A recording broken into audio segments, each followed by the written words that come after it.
Hello दोस्तों, आज की वीडियो में आपका स्वागत है। ठीक है, रिएक्ट की नई सीरीज हमने स्टार्ट करी थी। ठीक है, जिसमें से हमने बात कर ली थी, पढ़ लिया था हमने, सॉरी। तो यहाँ पे क्या कर रहे थे कि आप अगर नहीं जानते कि रिएक्ट की सीरीज स्टार्ट हो गई है, एंड टू एंड बताऊंगा। देखो, स्टार्टिंग से बता रहा हूँ। क्लास बेस्ड कंपोनेंट बता दिए मैंने अभी, और मैंने फंक्शन बेस्ड कंपोनेंट बताने वाला हूँ।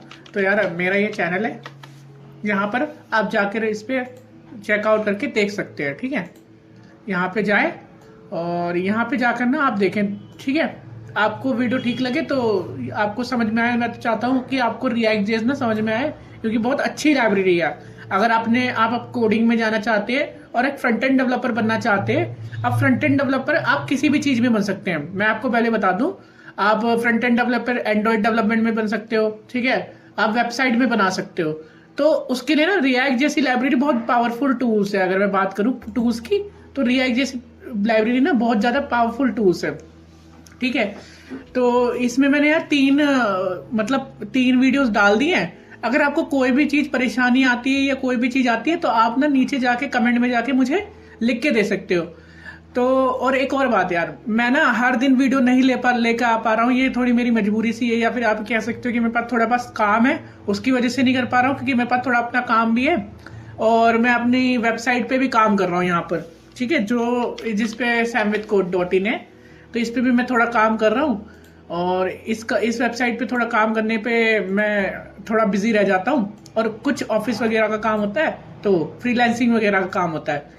हालांकि मैं ये भी बताऊंगा कि फ्रीलांसिंग कैसे कर सकते हैं इस कोर्स के अंदर, क्योंकि आप रिएक्ट जे सब सीख जाओगे, प्रोजेक्ट बना लोगे, तो आपको फ्रीलांसिंग कैसे उठा सकते हो, कैसे कर सकते हो, तो इसमें भी मैं आपकी हेल्प करूंगा जितना मैं जानता हूँ। तो ये देखो यार, मैं ये कोड वगैरह यहाँ पे दे रहा हूँ। हालांकि अभी ये बन रही है, अभी मैं इसे बना रहा हूँ, जहां पर नोट्स वगैरह भी अप्लाई है। जावास्क्रिप्ट के नोट्स यहाँ पर है। जावास्क्रिप्ट की पीपीटी आपके लिए अवेलेबल है। अगर मैं यहाँ पर ओपन करूंगा तो यहाँ पर ना पीपीटी मिलेगी आपको जावास्क्रिप्ट की। सबसे बड़ी बात है कि मैं जावास्क्रिप्ट का भी कोर्स लेकर आने वाला हूँ, और मैंने सोचा था यार वेबसाइट डेवलपमेंट का एक कोर्स लेकर आऊँ, और मैंने प्लेलिस्ट बनाई थी। तो और किसी वजह से मैं ना उसमें स्टक हो गया, स्टक इन द सेंस में रुक गया और नहीं बना पाया। तो ये मेरी बात थी, अलग है। आप इसको छोड़ो, आप यहाँ पे रिएक्ट जेएस सीखने आए हो। और चैनल को यार बिल्कुल सब्सक्राइब कर लो, क्योंकि यहाँ पर ना बहुत सारी चीजें आपको मिलने वाली हैं, अगर आप अपने करियर में, कोडिंग करियर में आगे जाना चाहते हो। क्योंकि आपके लिए बेस्ट रहेगा कि आप लर्न करें, कहीं से भी करें। ठीक है, अगर आपको समझ में आता है तो। बाकी हमने लास्ट वीडियो में क्या देखा था कि क्लास बेस्ड कंपोनेंट दिखा था, और उससे लास्ट वीडियो में क्या करा था, हमने एक प्रोजेक्ट बनाया था। अगर आप देखोगे यहाँ पर मेरे चैनल पर, तो हमने ना एक प्रोजेक्ट बनाया था। यहाँ पर टू डू लिस्ट बना सकते हो, या code with Harry, sorry code with Harry का नाम ले रहा हूँ, वो बहुत अच्छा चैनल है कोडिंग में भी, वो बंदे अच्छे हैं। ठीक है, तो यहाँ पर क्या है ना, मैंने यहाँ पे प्रोजेक्ट 1 गूगल कीप नोड बनाया। ठीक है, और अगर आप रिएक्ट जेएस में देखना चाहते हैं, इसको देख लो। इसमें मैंने पूरा सोर्स कोड भी दे रखा है, सब कुछ है। जावास्क्रिप्ट में भी टू डू लिस्ट बनाई है। अच्छा, मैं रिएक्ट जेएस की बात करूँ तो रिएक्ट जेएस में मेरा ये पहला प्रोजेक्ट है, और ये आपको प्ले लिस्ट में मिल जाएगा। और हमने इसमें ना क्लास बेस्ड कंपोनेंट की मदद से काम किया है, ना कि हमने फंक्शन बेस्ड कंपोनेंट की यूज किया है। क्योंकि अभी फिलहाल के लिए हम क्लास बेस्ड कंपोनेंट कर रहे हैं, एंड टू एंड फिर फंक्शन बेस्ड करेंगे। और इसका रीजन यही है कि जब भी आप इंटरव्यू में जाते हो, तो ज्यादातर ये पूछ लिया जाता है कि लाइफ साइकिल मेथड होते क्या है, या फिर क्लास बेस्ड कंपोनेंट क्या होते हैं। तो उस हिसाब से मैं उस सीरीज को ध्यान में रख रहा हूँ कि इंटरव्यू में क्या पूछा जाता है और क्या रहेगा, उस हिसाब से। ठीक है, तो आज हम देखने वाले हैं लाइफ साइकिल मेथड के पार्ट 2 को। आप इसको पार्ट 2 बोल सकते हो, क्योंकि हमने प्रोजेक्ट के अंदर लाइफ साइकिल मेथड यूज करे थे। मैं रिएक्ट जेएस की ना डॉक्यूमेंटेशन ओपन कर लेता हूँ। किसी को भी कोई दिक्कत है यार, कमेंट में जरूर बोल दे कि यार ये प्रॉब्लम आ रही है, ये प्रॉब्लम आ रही है। और वॉइस का तो यार अभी मैं कुछ नहीं कर सकता, थोड़ा मैं नया हूँ इस फील्ड में कि ना भाई कैसे रिकॉर्ड करते हैं। तो यार मुझे बता देना कहीं भी अगर प्रॉब्लम हो तो। ठीक है, तो मैं यहाँ पर आता हूँ, मेन वाला फोल्डर है। यहाँ से मैं डॉक्यूमेंटेशन पढ़ के क्यों बता रहा हूँ, क्योंकि आप भी डॉक्यूमेंटेशन पढ़ना जानो। आप कैसे डॉक्यूमेंट पढ़ते हो, अगर मान लो रिएक्ट जेएस की जगह आप कुछ और सीख रहे हो, तो वहां पे भी डॉक्यूमेंटेशन आपके बहुत काम आने वाली है कि किस तरह से काम करते हैं। क्योंकि आप किसी की ट्यूटोरियल हर दिन नहीं देख पाओगे, आपको टाइम लगेगा। तो यहाँ पे लाइफ साइकिल मेथड स्टेट और लाइफ साइकिल में जाते हैं।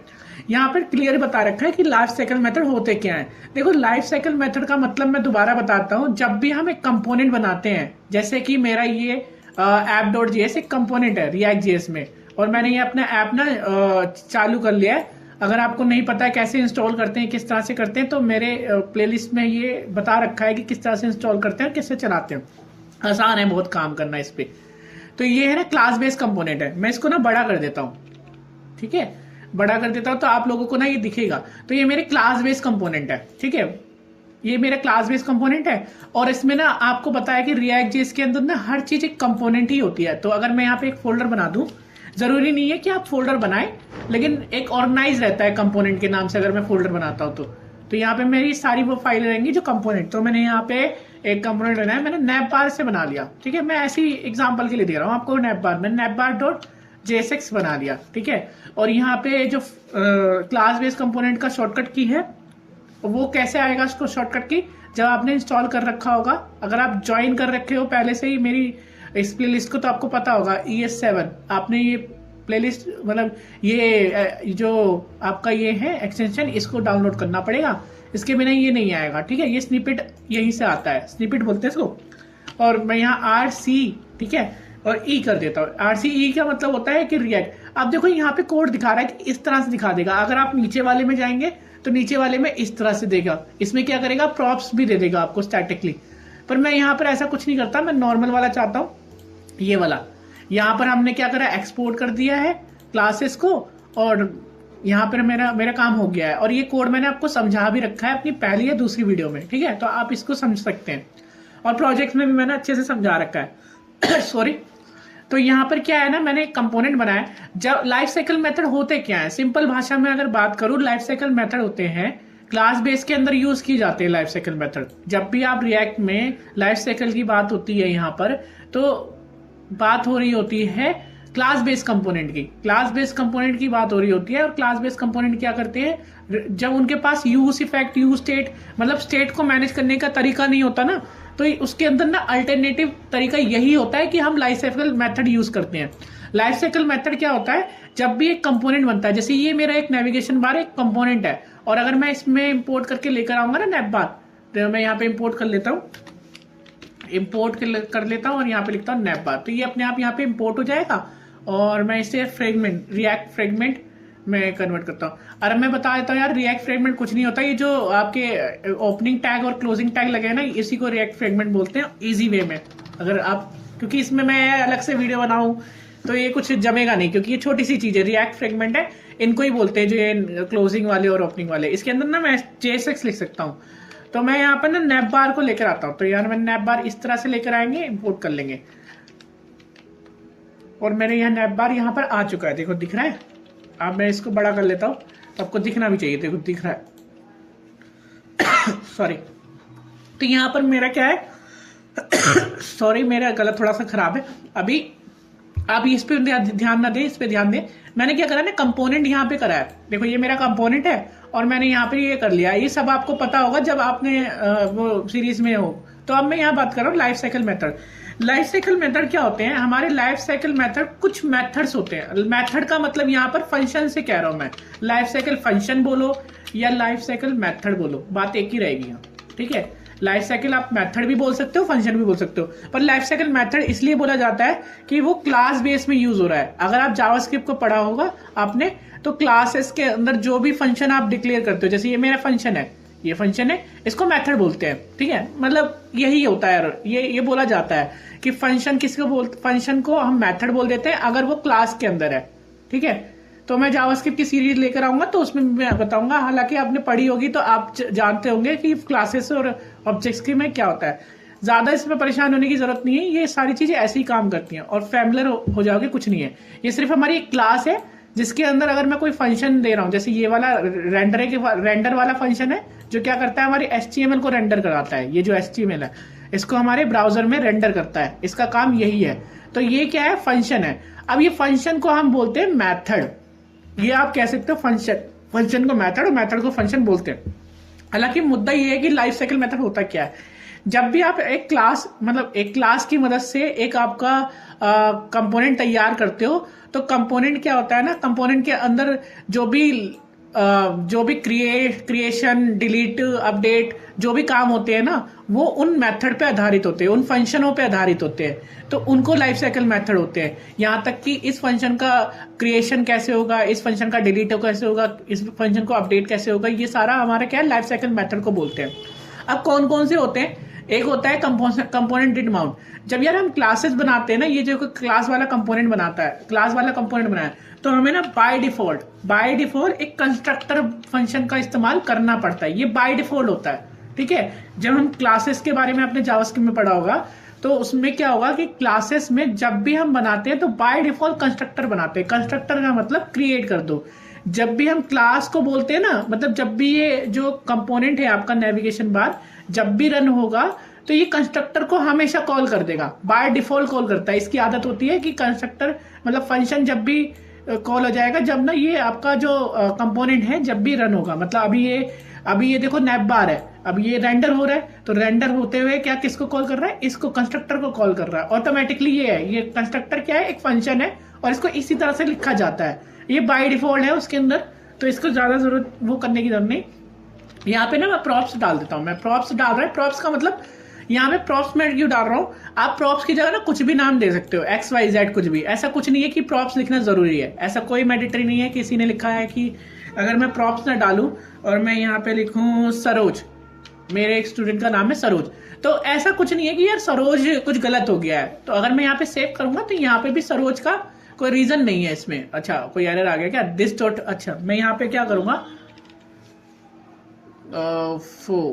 तो ये कह रहा है must be call super constructor drive class before the accessing this returning drive constructor.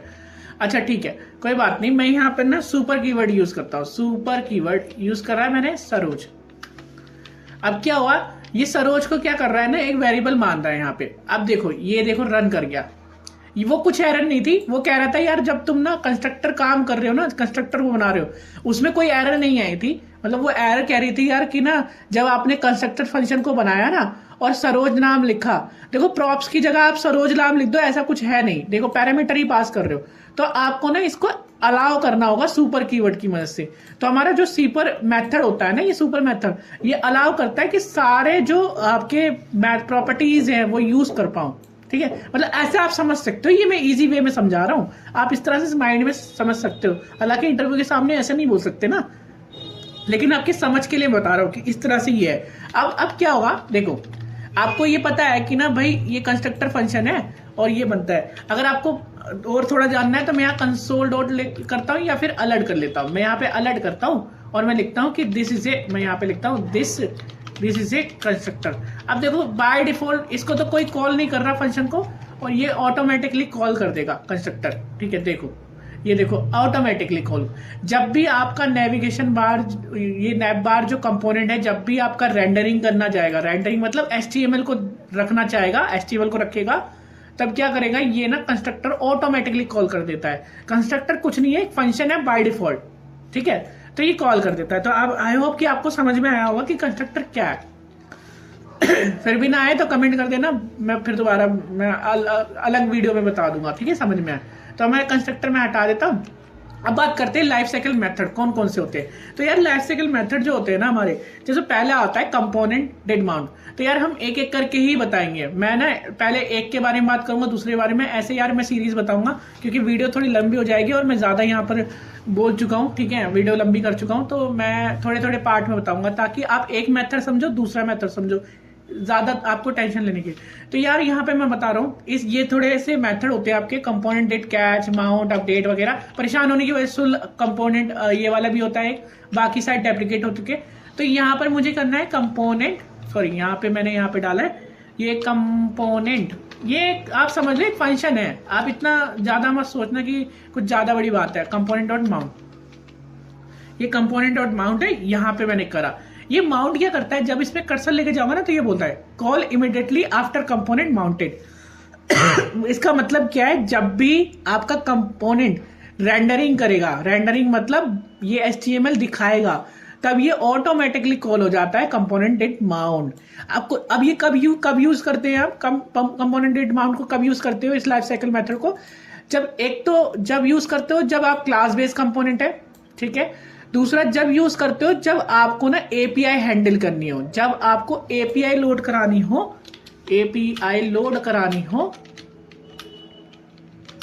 तब आपका यूज किया जाता है। पहली बात पॉइंट में कि आपको जब एपीआई लोड करानी हो तब इसका इस्तेमाल करते हैं, जब आपको लोकल स्टोरेज से कोई डेटा लाना हो तब इसमें इस्तेमाल करते हो, या जब आपको वेबसाइट, जैसे कि हमारी ये वेबसाइट है, अब देखो ये कंपोनेंट हमारा नेविगेशन बार है, तो जब वेबसाइट हमारी आए, जैसे कि मेरी वेबसाइट अभी रिप्रेजेंट हो रही है, रेंडर ही कर रही है नेव बार को, तो मैं चाहता हूं कि यार ऑटोमेटिकली जब भी कोई रिफ्रेश करे तो उससे नाम ईमेल पूछे और अगर उसने सही दिया है तब मेरी वेबसाइट आए, वरना ना आए। तो उसके लिए भी आप कंपोनेंट इन माउंट को यूज करते हो। अब ये कब यूज होता है, देखो जब भी आपका कंपोनेंट क्रिएट होता है, मतलब रेंडरिंग होता है, तब हम इसको ना कंपोनेंट इन माउंट को कॉल कर देते हैं। ये क्या करता है, साइड इफेक्ट होता है। साइड इफेक्ट मतलब आपने कोई गोली खाई, मतलब दवाई खाई और आपको इस साइड इफेक्ट हो जाते हैं, तो ऐसा बोलते हैं डॉक्टर, ठीक है। मतलब कुछ अगर कोई गलत दवाई है तो गलत साइड इफेक्ट होते हैं, और वैसे तो अच्छी दवाई है तो अच्छे इफेक्ट होते हैं, साइड इफेक्ट, ठीक है। तो यहाँ पर क्या हो रहा है कि ना हम जब कंपोनेंट इन माउंट लिखते हैं ना तो ये साइड इफेक्ट होते हैं। अब मैं देखो इसमें अलर्ट करता हूं, मैं लिखता हूं this is a component did mount. I hope कि आपको समझ में आया हो। ये कंपोनेंट जब कॉल होगा जब आपका पहली बार वेब पेज लोड होगा। देखो जब भी पहली बार वेब पेज लोड होगा ये आ जाएगा। तो अगर आप चाहते हो कि मेरे यार वेबसाइट आए और वेबसाइट आने के बाद ना कुछ मैं फैच कराना चाहता हूं या डेटा को लेकर आना चाहता हूं, ठीक है, बैकएंड से, तो हम कंपोनेंट डिड माउंट का यूज करते हैं, ठीक है। यहाँ पर फैच करते हैं डेटा को, और डेटा को फैच करने के बाद यहाँ पे स्टेट में मैनेज करते हैं। तो यहाँ आई होप कि आपको समझ में आया क्या मतलब है मेरे कहने के बाद। और मैंने बताया था कि स्टेट कैसे बना सकते हैं। स्टेट बनाने के लिए यहाँ पर हम दिस डॉट स्टेट, और यहाँ पर इस तरह से लिखते हैं स्टेट, और यहाँ पर हम जैसे डेटा रखना चाहते हैं, मैंने यहाँ लिखा डेटा इज इक्वल टू, अभी तो क्या है एम्प्टी एरे है, तो यहाँ पर क्या कर सकता हूँ मैं, यूजर से डेटा फैच करूंगा और फैच करने के बाद डेटा में रिप्रेजेंट करूंगा, ठीक है। आई होप कि आप समझ में होगा। मैं यहाँ पे क्या करता हूँ कि इसको ना मैं इस तरह से रखता हूँ। तो मैं क्या करूंगा कि मेरा जो ये डेटा है अभी क्या है, मैं यहाँ पर इसको रिप्रेजेंट करता हूँ इस तरह से, मैं इसको यहाँ पर इस तरह से रिप्रेजेंट करता हूँ। देखो JSX के अंदर क्या बहुत अच्छी चीज है कि ना अगर हम इस तरह से लिखेंगे ना, मैं अभी दिखाता हूँ किस तरह से। पहले मैं इसको ना रिएक्ट टाइप फ्रेगमेंट कर लेता हूँ। तो ये मेरा नेविगेशन बार है, मैं यहाँ इसको कर लेता हूँ, ठीक है। अगर मैंने यहाँ इस तरह से लिखा ना तो मैं इसके अंदर वेरिएबल भी लिख सकता हूँ और HTML। JSX और HTML का फर्क यही होता है कि HTML के अंदर आप वेरिएबल यूज नहीं कर सकते जावास्क्रिप्ट का, और JSX के अंदर ना वेरिएबल यूज कर सकते हो और जावास्क्रिप्ट के और भी फंक्शनैलिटी है वो यूज कर सकते हो, ठीक है। तो मैं यहाँ लिखता हूँ डेटा। अब डेटा मैं ऐसे तो गेट नहीं कर सकता, सिर्फ डेटा लिख दूं, तो मुझे क्या करना पड़ेगा, this dot data, this dot state dot, मुझे ये लिखना पड़ेगा और फिर डेटा लिखना पड़ेगा, ठीक है। इस तरह से मुझे एक्सेस करना पड़ेगा। अभी क्या होगा इसके अंदर, इसको मैं कट कर देता हूं, तो जब भी हो रहा है, अभी तो कुछ नहीं दिखा रहा क्योंकि डेटा है नहीं।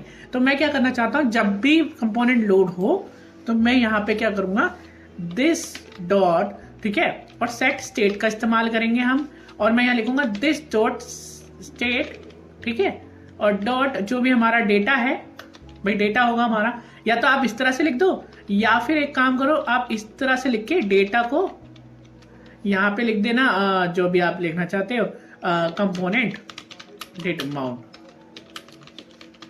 या फिर फैच डेटा, ये जैसी कंपोनेंट डिड माउंट हुआ, देखो फैच डेटा आ रहा है कि अभी ये फैच कर रहा है। तो यहां पर आप ये काम करा सकते हो कि वेबसाइट में जो लोडिंग बार है वो बना सकते हो। आई होप कि आपको समझ में आया होगा कि क्या मतलब है। मैं इसको ना और भी स्पेसिफाई बताता हूँ, ठीक है, तो ज्यादा बेटर रहेगा। तो नेक्स्ट वीडियो में ना मैं इसका यूज करना बताऊंगा। अभी तो मैंने आपको सिर्फ ये समझाया है और आई होप कि आप अच्छे से समझ में आया होगा। नेक्स्ट वीडियो में ना मैं इसके लिए एक प्रोजेक्ट लेकर आने वाला हूँ कि कंपोनेंट डिड माउंट का क्या प्रोजेक्ट है, क्योंकि आप प्रोजेक्ट से ही ज्यादा समझ पाओगे।